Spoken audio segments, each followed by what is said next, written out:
देश दुनिया की बड़ी खबरों के लिए जुड़े रहिए हमारे साथ। आपका अपना चैनल भारत न्यूज जेके। धन्यवाद। भारत पर पाबंदी लगाने की संभावनाएं बता रहा है। मेरे दोस्तों, भारत में मोदी सरकार इस्लामोफोबिया फैला रही है, मुसलमानों को बाइकआउट करने के लिए कह रही है, मुसलमानों को हकारत से देख रही है, मुसलमानों से नफरत करवा रही है। वहीं विदेशी मुसलमानों के मुंह के अंदर घुसने में सबसे आगे रहती है। आखिरकार ईरान के चाबहार पोर्ट को बताना चाहूंगा, मोदी सरकार यानी भारतीय गवर्नमेंट ने, इंडियन गवर्नमेंट ने यानी हमारे इंडिया ने अगले 10 साल तक के लिए लीज यानी किराए पर ले लिया है। जी हाँ, आपने बिल्कुल सही सुना। भारत ने ईरान के साथ डील करके ईरान का जो चाबहार पोर्ट है वो 10 साल तक के लिए, आने वाले समय के लिए किराए पर ले लिया है, जिससे बुरी तरह से अमेरिका किलस गया है। और अमेरिका ने कहा कि भारत की विदेश नीति समझ से बाहर है, उसको अपने फैसले सही करने चाहिए। अमेरिका ने आगे ये भी कहा कि भारत को अपने साथियों का ख्याल रखना चाहिए और ऐसे लोगों से दूर रहना चाहिए। यानी इनडायरेक्ट वे में साफ कह दिया कि भारत की विदेश नीति ठीक नहीं है। साथ में ये भी कहा कि सोचना पड़ेगा कि भारत की विदेश नीति सही है या नहीं, कई तरह की पाबंदियां भी लग सकती हैं। दोस्तों, अमेरिकी एक्सपर्ट इस बात की तरफ इशारा कर सकते हैं कि भारत से अब अमेरिका नाराज चल रहा है और अमेरिका भारत पर पाबंदी लगा सकता है। मेरे दोस्तों, वहीं भारत के विदेश मंत्री माननीय जयशंकर ने उसी वक्त अमेरिका की धमकी को रिजेक्ट कर दिया और कहा कि हमारे फायदे का सौदा था। चाबहार पोर्ट जब हमारे हाथ में आ जाएगा तो हमें पाकिस्तान के साथ कोई डील करने की जरूरत नहीं पड़ेगी। बयान सुनिए। There are some things which like you would do in a family. Some things stay at home and some things maybe are more legitimately discussed outside. I think it's important to be respectful of that. And the last question, the Iran issue, we've had a long association with the Chabahar port, but this was, we could never sign a long-term agreement, and the reason was there were various problems in the Iranian end, who was our partner, JV, it's a JV. So, joint venture, the partner changed, conditions changed. So, finally we were able to sort this out, and we were able to actually get the long-term agreement done, and the long-term agreement is necessary, because without it you cannot really improve the port operations, and the port operations we believe will benefit the entire region. So I did see some remarks which were made, but I think it's a question of communicating and convincing and getting people to understand that this. कहने का मतलब यह है कि पाकिस्तान से निजात पाने के लिए भारत ने ईरान का हाथ थामा है और ईरान ने भी भारत को 10 साल के लिए अपना पोर्ट दे दिया है। इस वक्त अमेरिका को मिर्ची लगी हुई है। मालदीव के राष्ट्रपति मोइज़ू ने भरमबाजी में भारतीय सैनिकों को अपने देश से निकाल तो दिया, लेकिन अब मुश्किल में पड़ गया।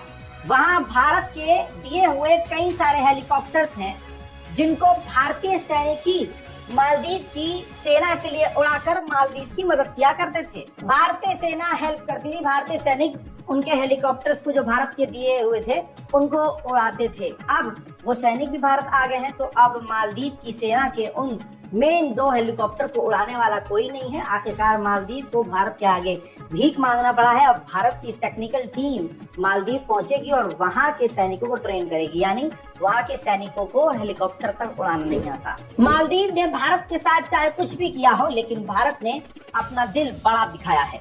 एक बार फिर से बता दूं कि भारत से रिक्वेस्ट करी मालदीव ने कि आपने जो हमको उधार दिया उसको लौटाने का जो समय है, टाइम है, बढ़ा दीजिए। भारत ने बिना समय गवाए उसके टाइम को बढ़ा दिया है। जहां भारत बार बार मालदीव पर एहसान कर रहा है, मालदीव अपनी औकात दिखा रहा है। आप सोच के देखिए, मालदीव को शुक्रगुजार होना चाहिए कि आपने लोन चुकाने का समय बढ़ा दिया और हमको लोन देने के लिए भी तैयार हैं। ऐसे मालदीव ने एक और इल्जाम लगा दिया कि सन 2019 में एक हेलीकॉप्टर के जरिए भारत ने हमारे देश के अंदर एक ऑपरेशन चलाया था। हालांकि भारत ने इसको खारिज कर दिया है। उधर मालदीव को IMF, वर्ल्ड बैंक ने वार्निंग दे दी है कि भाई साहब आपके ऊपर चाइना का कर्जा बहुत ज्यादा हो गया है, संभल के रहिए। उधर मोदी जी ने कहा था कि लाल आंख दिखाएंगे, लेकिन ये नहीं बताया था कि वो लाल आंख मुसलमानों को ही और विपक्ष को ही दिखाएंगे। नेपाल तक अब भारत को उल्टा लाल आंख दिखा रहा है। नेपाल ने अपने नोट करेंसी के ऊपर भारत की टेरिटरी को अपनी नेपाल का ही इलाका दिखा दिया। इस पर भारत ने विरोध तो दर्ज किया, लेकिन इसके अलावा भारत कुछ कर नहीं पाया।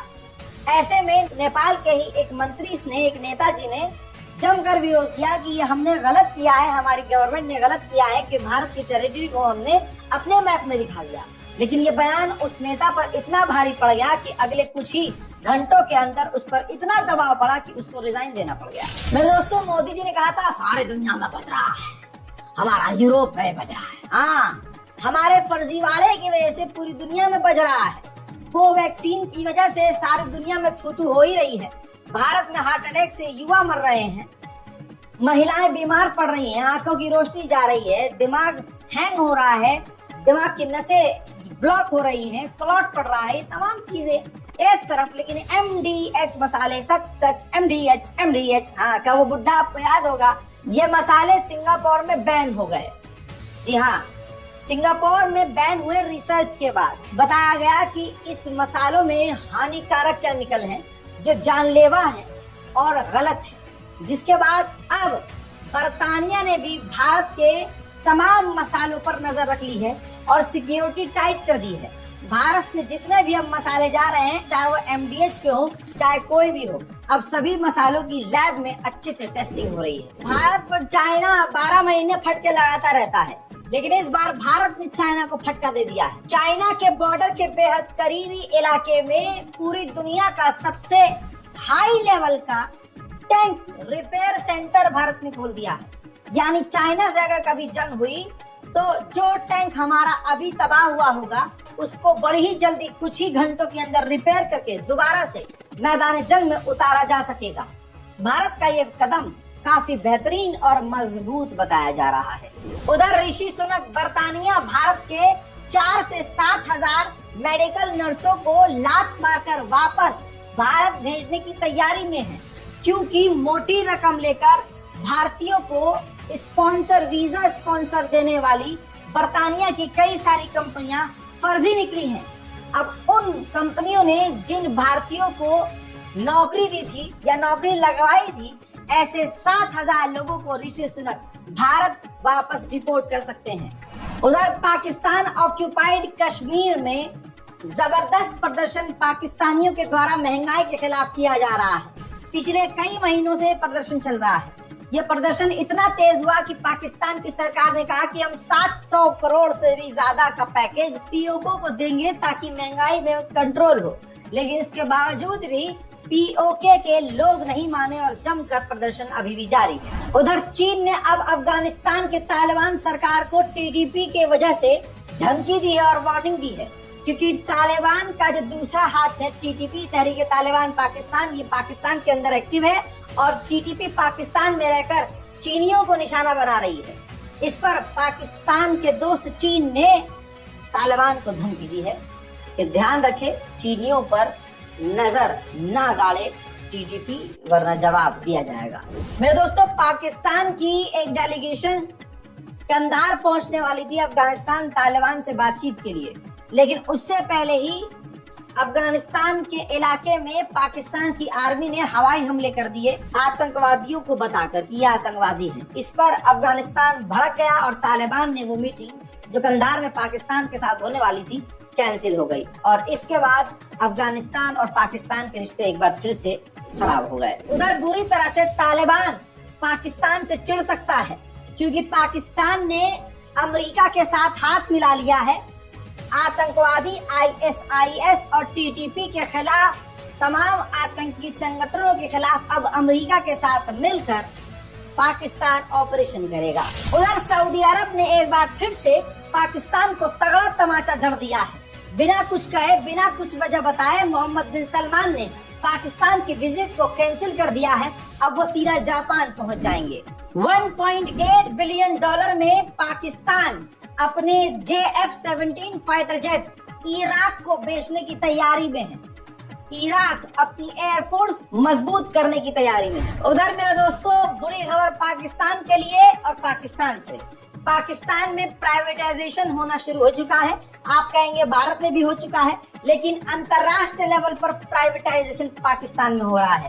पाकिस्तान की जो बड़ी बड़ी सरकारी कंपनियां हैं, पाकिस्तान उन्हें बाहर के अरब देशों को बेचने की तैयारी में है। दूसरी तरफ पाकिस्तान ने रक्षा और सुरक्षा तंत्र में एक बार फिर से कामयाबी हासिल की है। फतह 2 जिस मिसाइल की रेंज 400 किलोमीटर बताई जा रही है, कामयाबी से उसका टेस्ट कर लिया है।